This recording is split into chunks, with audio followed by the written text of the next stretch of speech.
je suis ravie de vous retrouver pour cette nouvelle année que je vous souhaite d'ores et déjà belle et agréable pour vous et vos enfants. Liberté, prospérité et santé étant les meilleures choses que je puisse formuler pour nous tous. J'espère que vous avez passé de bonnes fêtes de Noël également et surtout que vous avez pu vous retrouver paisiblement en famille. Dans ce numéro de janvier, je vous propose un programme ambitieux, un débat d'envergure sur la question de la place de la femme et surtout de la mère en entreprise. Est-ce que les femmes sont les grandes perdantes du salariat? Est-ce que c'était mieux avant? On en discute juste après avec un chef d'entreprise et une militante mère de famille. Bien sûr, vous pourrez retrouver, comme à votre habitude, la traditionnelle chronique lecture des femmes et des enfants d'abord à la fin du numéro pour commencer la nouvelle année avec toujours autant de livres superbes et plein de ravissements. N'hésitez pas, comme d'habitude, je vous le rappelle, à cliquer sur le pouce en l'air et à partager cette émission autour de vous. Vous connaissez forcément des familles que cela intéresse. Et laissez-moi un commentaire. Allez, c'est parti.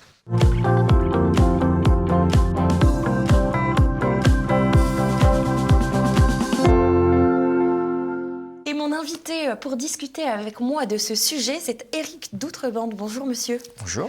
Alors vous êtes le patron, le président même d'une grande entreprise, la financière Tiepolo. Une entreprise moyenne. Moyenne, voilà, une moyenne entreprise de 25 salariés quand même. Vous êtes aussi père de famille, voilà, et vous êtes mon invité numéro 1, présent sur ce plateau. Il y a une deuxième invitée également qui n'est pas avec nous, mais j'ai enregistré ses propos au préalable. Il s'agit de Anne Troubi, qui est la présidente d'un mouvement alternatif féministe, on pourrait dire comme ça, qui s'appelle Les Antigones. Vous la connaissez déjà, elle est venue sur le plateau. Elle avait parlé de la chute de la natalité pendant le Covid, notamment, si vous vous souvenez bien. Ne soyez pas étonnés, vous entendrez peut-être un bébé qui babille pendant ses interventions. Il s'agit de son petit, qui était sur mes genoux, tranquillement en train de patienter pendant que sa maman travaillait. Ce qui nous ramène donc droit dans le sujet, les femmes, le travail et donc la maternité en société. Alors aujourd'hui, Éric d'Outrebande, on nous vend partout l'égalité homme-femme. Pourtant, s'il y a bien un problème qui demeure, a priori, c'est celui de l'égalité salariale, qui est largement dénoncé dans tous les milieux féministes, tant et si bien même que certains estiment que les femmes travailleraient gratuitement depuis début novembre jusqu'à la fin de l'année. Donc ça y est, là, on recommence une nouvelle année où on recommence à être payé selon les féministes. Vous avez des femmes dans votre entreprise. Est-ce que vous les maltraitez financièrement? Alors en préambule, je pense que c'est important, quand on parle de ces sujets-là, quand on a la chance d'avoir, moi j'ai 6 sœurs et 3 frères, donc d'avoir la patte féminine, quand vous l'avez, vous avez évidemment votre mère, vous pouvez avoir des tantes, mais quand vous avez des sœurs, je pense que c'est une bonne introduction par rapport à votre vue future. Oui. Et puis après, j'ai la chance d'avoir 3 filles sur 7 enfants. 7 enfants, puis, père de famille nombreuse. Voilà. Alors. Et après, aujourd'hui, j'ai 6 petits-enfants, dont 3 filles. Donc je pense que déjà, la patte humaine, donc la fille, la psychologie des femmes, donc les filles, des femmes, des jeunes filles, c'est important de l'apprendre dans son quotidien, parce qu'il faut être dans le réel. Mm-hmm. Après, dans les sociétés, donc j'ai la chance d'avoir 25 personnes au service des clients, puisqu'on fait de la gestion privée chez Tiepolo. Évidemment, la femme est très importante, puisque c'est, je dirais, c'est elle qui donne la vie, et c'est elle qui donne aussi la vie dans le cadre des sociétés. Et c'est des animatrices importantes. Par exemple, chez nous, l'accueil est fait par une femme, et je trouve que c'est nettement plus vertueux, chaleureux, et en plus elles ont des intuitions que les hommes n'ont pas par rapport au contact humain. Et je suis toujours étonné quand je vais dans certaines banques ou certaines compagnies d'assurance et que je vois un homme à l'accueil, je trouve que l'homme est moins fait pour accueillir, peut-être aussi lié aux aspects essentiels que j'ai évoqués sur l'accueil de la vie. Donc il y a l'accueil, ça ne veut pas dire que et une femme qui accueille bien un client ou un prospect, c'est très important pour la réussite de la société. Donc je vous donne cet exemple-là sur l'accueil, je parle aussi du quotidien des clients qui sont en relation avec des assistantes de gestion. L'assistante de gestion, elle va peut-être plus facilement comprendre l'attention parce qu'il y a des gens qui sont tendus ou qui ont un problème et qui vous embêtent sur un virement qui a été en retard ou d'avoir un document qui n'a pas été envoyé. Elles sentent plus parce que la femme est intuitive. Je pense qu'elle a une dimension différente de l'homme. Donc voilà, c'est d'abord la place de la femme dans la société avant de parler d'aspect financier. Je crois que c'est important de le rappeler. Sans ça, on passe dans le matériel alors que la femme est une personne humaine qui est vraiment essentielle dans la réussite de l'entreprise. Eh bien, de l'avantage d'avoir des femmes en entreprise également, puisque ça permet une meilleure mixité, une plus grande richesse, comme vous venez de le souligner. Alors, toutefois, est-ce qu'on va réfléchir quand même si la femme est quand même l'inégal de l'homme en entreprise, comme le disent les féministes, et surtout, de quel ordre est éventuellement cet écart financier qui est dénoncé, qui est plus ou moins grand, vous le verrez. On écoute tout de suite Anne Troubi dans un premier extrait. Le grand sujet des groupes féministes militants à l'heure actuelle, c'est la question des inégalités salariales. Et on trouve sur ce sujet-là une grande variété de chiffres, dont certains sont absolument scandaleux quand on les observe. Et pourquoi ? Parce qu'il y a des calculs très variés qui sont faits sur cette question des inégalités salariales. Et ceux qui les considèrent les plus à la hausse, en fait, comparent l'ensemble des salaires des hommes à l'ensemble des salaires des femmes, sans prise en compte de la variété des métiers qui sont choisis et du fait que souvent les métiers qui sont choisis par les femmes sont des métiers qui sont moins bien payés que les hommes. Dans les calculs les plus réalistes, c'est ceux qui comparent à un métier équivalent, les écarts en fin de carrière. Et là, on peut constater qu'il existe des écarts en fin de carrière. Pourquoi ? Parce que la plupart du temps, les femmes ont des carrières en pointillés dues à leurs différentes maternités et aux congés qu'elles ont pris, au minimum les congés maternité et parfois des congés parentaux. Alors, on l'aura compris, effectivement, certains chiffres exagèrent grandement dans cet écart salarial qui nous intéresse malgré tout aujourd'hui. Mais la femme est une richesse pour l'entreprise, certes, mais dans sa période de maternité, ça devient une complexité supplémentaire pour l'entreprise, en tout cas. Et cela vient biaiser aussi l'équilibre qu'il peut y avoir à l'embauche entre un homme et une femme. Qu'est-ce que vous en pensez, vous ? Alors d'abord, pour répondre sur les aspects d'inégalité salariale, dans notre société, on ne tient pas compte, il n'y a pas beaucoup d'inégalités salariales, puisque je vous ai dit que la femme est aussi essentielle dans l'approche client, même si elle ne fait j'ai pas de gérante sur les marchés financiers femmes, et il n'y en a pas énormément, il y en a quelques-unes, mais historiquement, dans les différentes sociétés que j'ai faites, il n'y en avait pas souvent. Donc, mais les aspects salariaux, je crois que c'est important, c'est de s'occuper de la personne que l'on a en face. Donc, on n'a pas d'inégalité salariale vraiment dans nos métiers. Après, parce qu'on oublie qu'il n'y a pas que le salaire, il y a évidemment la gestion de la personne aussi et son ratio de bonheur au travail, j'allais dire. Oui, alors ce qu'il faut, c'est d'être très attentif. D'abord, les femmes ont un rythme différent du nôtre, donc je pense qu'il faut avoir de la délicatesse et ça permet aussi de bien gérer cet aspect important de la complémentarité de l'homme et de la femme.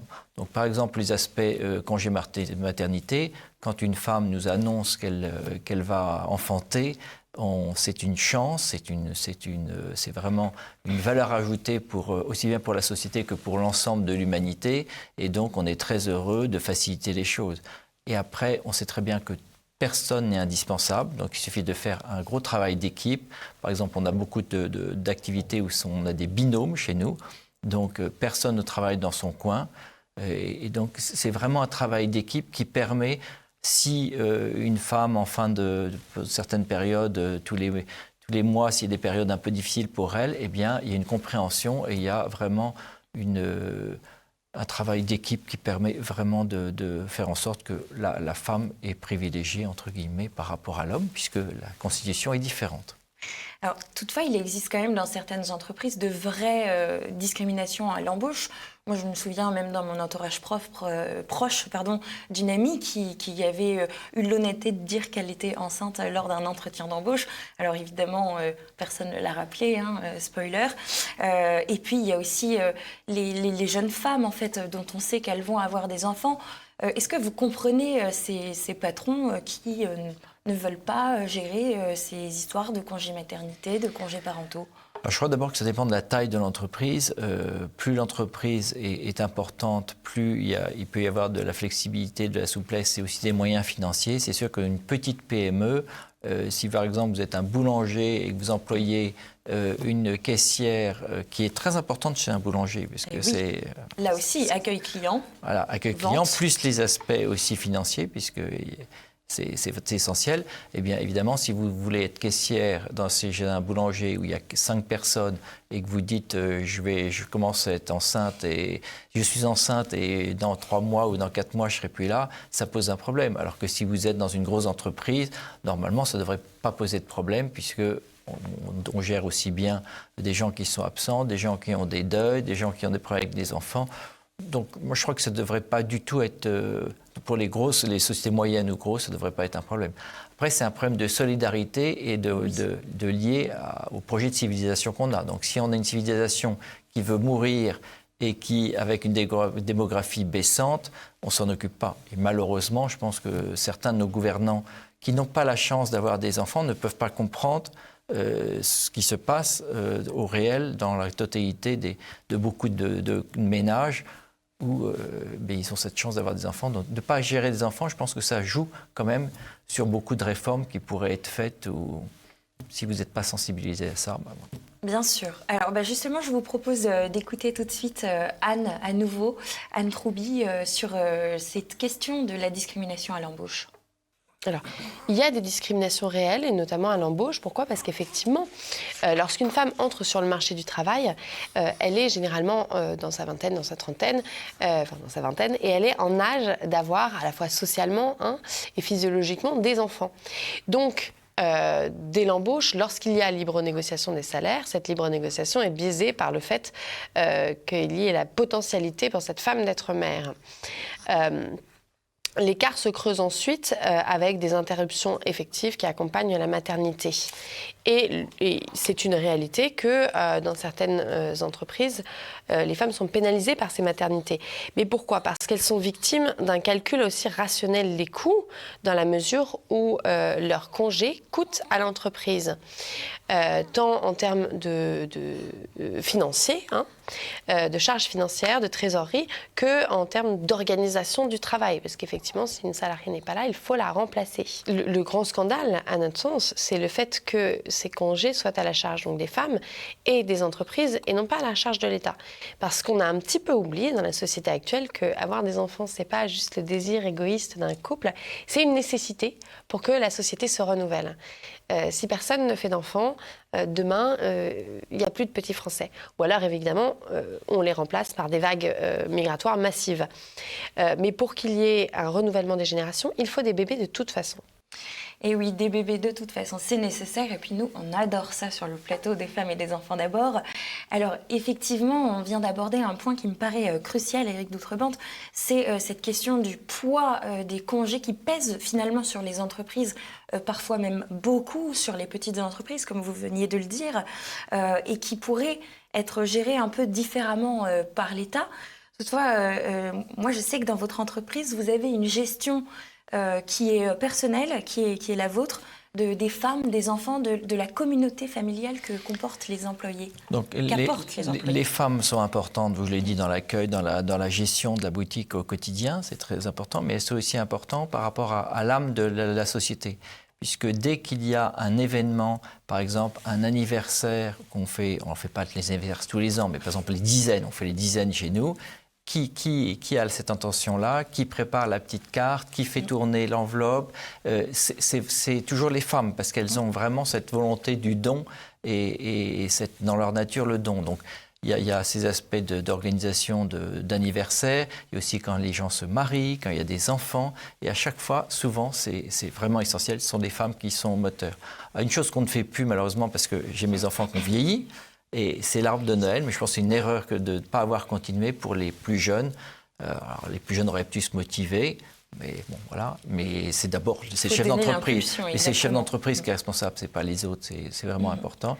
Donc je pense qu'on a eu tort de ne pas refaire d'arbre de Noël pour les enfants. Ça permet aussi aux familles de se rencontrer 1 ou 2 fois par an. Donc il y a cet arbre de Noël qui est utile pour que les enfants des uns et des autres puissent se connaître. utile. Après, il y a aussi le dîner de Noël. Alors évidemment, quand vous êtes une entreprise avec 200 000 personnes, je pense qu'il faut le faire d'autres manières. Il faut le faire peut-être par business unit ou par service, mais que les gens qui sont au quotidien, qui travaillent en même temps, donc d'organiser un dîner pour 25 personnes, donc nous on est plutôt 40 ou 45 de nos dîners de Noël, que l'on fait avant Noël ou juste après Noël, eh bien c'est important pour que les familles se connaissent. Et c'est vraiment essentiel, ça donne de l'harmonie, ça donne aussi de la compréhension, ça peut aussi désamorcer des soucis ou des incompréhensions. Donc, et là encore, ce sont les femmes qui sont moteurs pour organiser ces événements. Finalement, ce que vous proposez, c'est de recommunautariser en partie l'entreprise. Alors pendant ce temps-là, on en parlait précédemment, l'État a sorti une grande solution dans son chapeau pour remettre de l'égalité homme-femme dans les entreprises.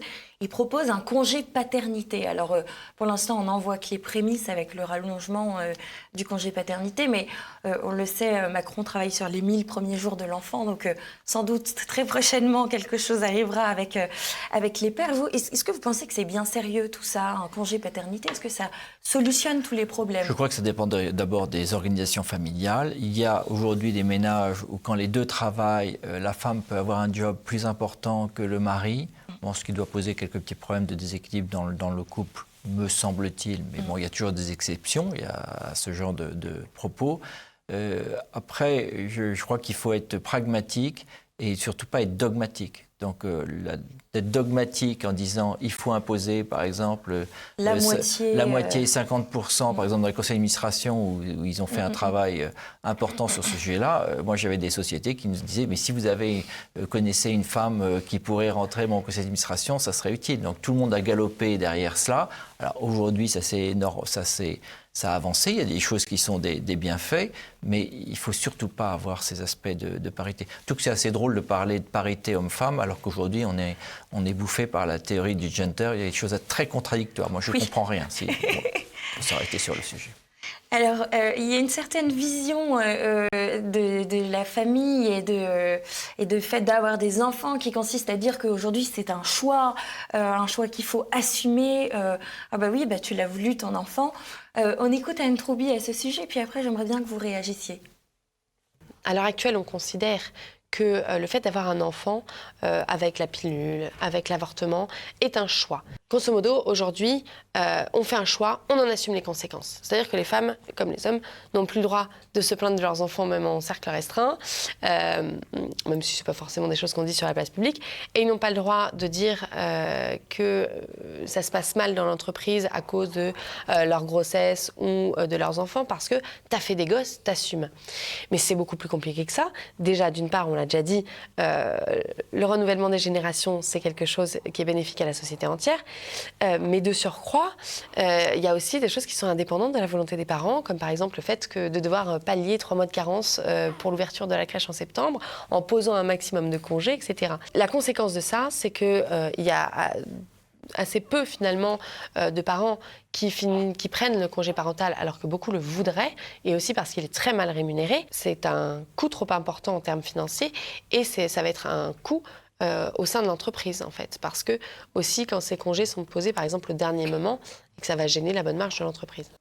On constate ça beaucoup aujourd'hui en France, c'est que les femmes qui pourraient se voir augmenter, je lisais ce chiffre et j'ai trouvé ça très intéressant, aimeraient mieux travailler moins pour la somme qu'elles gagnaient précédemment. Qu'est-ce que ça vous évoque finalement, ce propos et ces faits? Moi, je suis assez partisan aussi que les femmes qui restent chez elles et qui ont 100 professions, pas SANS, mais CENT, une centaine de professions, soient rémunérées. Je trouve que ce serait quand même utile pour l'ensemble de la société, et aussi pour que leur époux travaille mieux, et aussi pour que les enfants soient mieux élevés. Donc, je crois que c'est vraiment un travail de la globalité de la femme, et c'est la famille. Et il y a par exemple Philibert Vraud, qui est un ancien chef d'entreprise du Nord et qui a maintenant été béatifié, lui, il ne parlait pas de ses salariés ou de ses collaborateurs, il parlait des familles qu'il avait sous sa responsabilité. Donc ça redonne, alors c'est peut-être assez paternaliste, mais ça serait bien quand même qu'on reste un peu paternaliste, sans ça le père va disparaître de la société. Oui, ce serait un problème d'ailleurs. Et donc c'est important de parler des familles. Donc parler des familles, si vous êtes attention aux familles, c'est-à-dire que vous avez une attention au couple, vous avez une attention à la femme et aux enfants. Alors je reviens sur les aspects un peu financiers, c'est aussi utile de mettre en place des systèmes qui soit le plus bénéfique pour les familles. Par exemple, nous, un salarié qui a 30 000 euros de revenus fixes, donc son salaire brut fixe, il a à peu près 18 000 euros d'intéressement, participation, abondement au PE, abondement au PERCO. Donc, vous voyez, il peut y avoir des dynamiques importantes et évidemment, ça profite à la famille. Même si ça peut être bloqué dans certaines circonstances, mais quand il y a un événement familial, un achat de résidence secondaire, principale ou des travaux, donc il y a une vision familiale de l'ensemble sur la rémunération. Quelqu'un qui gagne à peu près 50 000 euros de salaire brut chez nous, on est plutôt à 27 000, 28 000 euros d'avantage pour l'ensemble de la famille.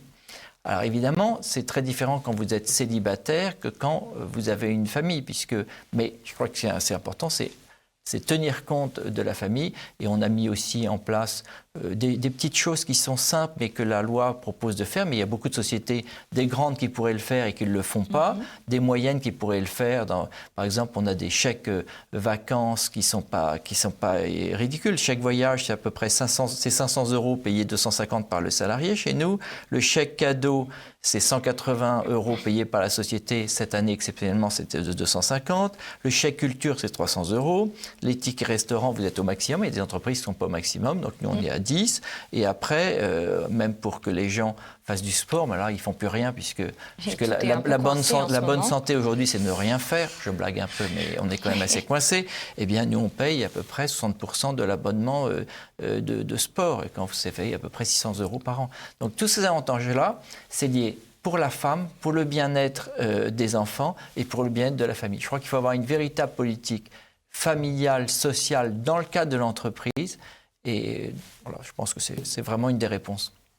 Vous pensez que l'État pourrait pousser un peu plus les entreprises vers ça? Parce que eux, ils cherchent actuellement à faire du name and shame, là, comme ils appellent, c'est dire eux, ils sont pas gentils parce qu'ils payent moins bien les femmes que les hommes dans la déclaration. Et puis eux, ils ont carrément pas fait la déclaration. Pour l'instant, on est plutôt là-dessus. Je crois que l'essentiel, c'est l'éducation. Et donc, il faut éduquer. Donc, il faut commencer par réformer l'éducation. Donc, moi, je suis assez investi sur ces aspects-là. Il y a l'éducation qui joue. Et après, il y a aussi l'éducation et la formation dans le cadre professionnel.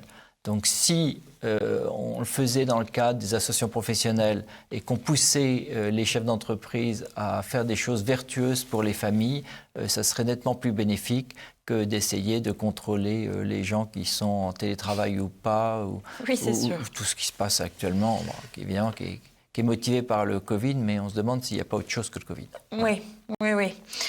Justement, dans le travail, on a cette image beaucoup en France des horaires qui finissent tard, des réunions répétitives ou également soit très tard, soit très tôt, ce qui n'est pas très pratique pour aller chercher les enfants le soir ou les déposer le matin.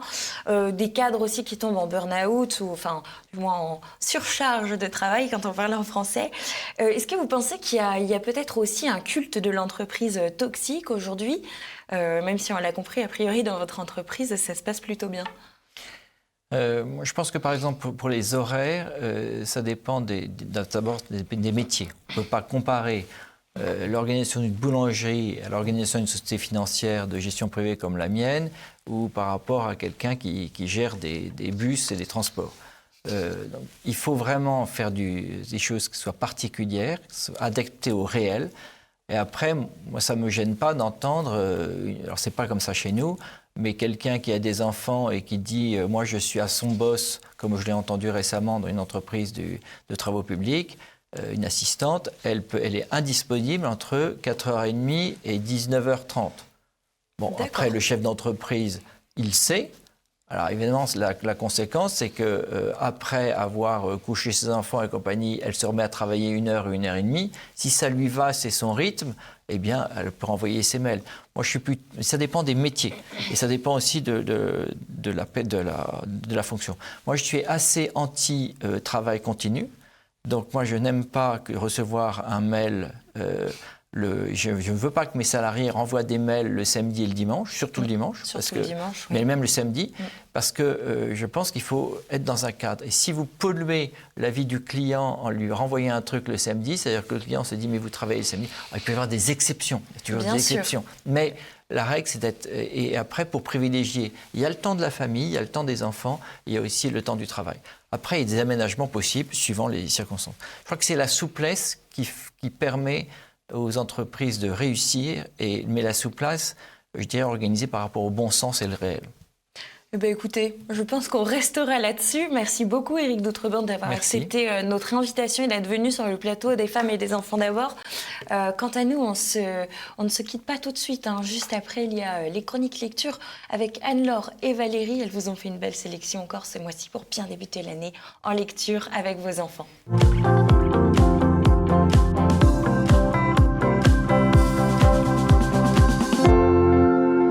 Torben Kuhlmann est un jeune Allemand qui excelle à la fois dans le dessin et dans la manière de raconter des histoires très originales. Le point commun des 4 albums qu'il a sortis aux éditions Nord-Sud, ce sont des petites souris qui, à chaque fois, nous entraînent dans une aventure à la fois amusante, étonnante et scientifique.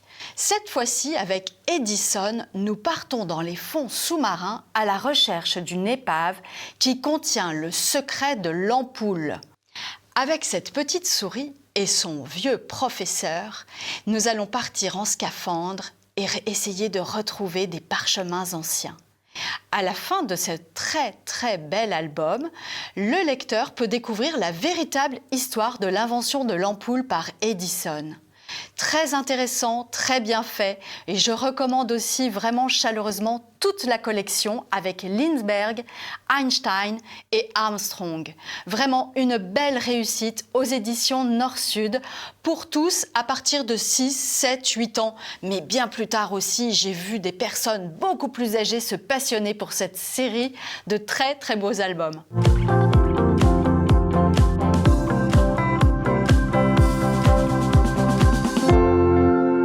Voilà un très beau conte russe que je vais vous présenter, qui est un conte russe moderne, en fait contemporain, qui est signé Carole Trebor, qui est illustré par Daniel Egneus. Et regardez le format, absolument immense, et c'est un ouvrage vraiment sensationnel, plein d'énergie et plein de couleurs.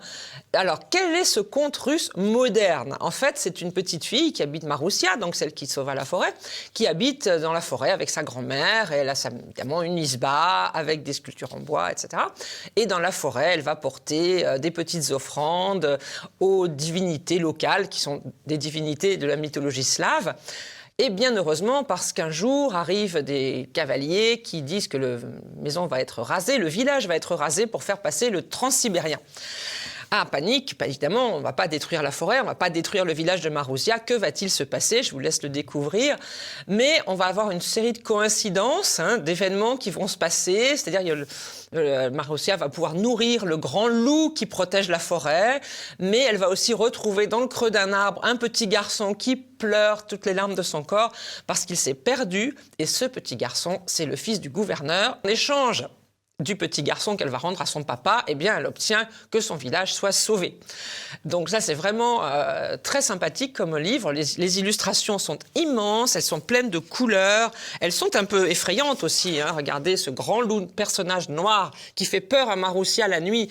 Mais on a tous un diable qui se cache sous notre lit la nuit. On a tous un personnage qui se cache sous notre lit. Et puis voilà la petite jeune fille aussi, un petit peu étonnée. Qu'est-ce que je vais faire? Comment je vais m'en sortir? Comment je vais sauver ma babouchka, ma grand-mère, de ce projet qui a lieu finalement. Hein. Ce n'est pas un conte passéiste que Carole Trébor a écrit là, mais c'est un conte qui va permettre d'un côté de conserver la forêt comme source d'inspiration et comme source nourricière pour le village et de faire passer tout de même ce train qui va traverser la grande Russie du Tsar.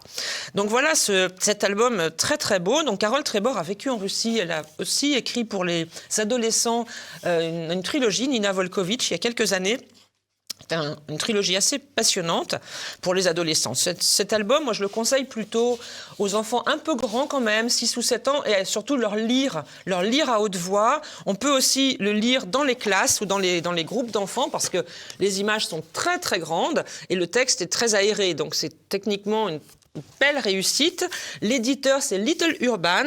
C'est un petit peu cher, 19,90 €, mais pour la taille de l'album, c'est tout à fait normal. Et vous avez donc ce bel album avec les enfants qui se réjouissent de vivre dans cette belle forêt russe. Donc c'est un conte qui va nous parler de la forêt et j'espère que vous pourrez aussi le lire aux enfants au pied d'un grand arbre. Bonne lecture.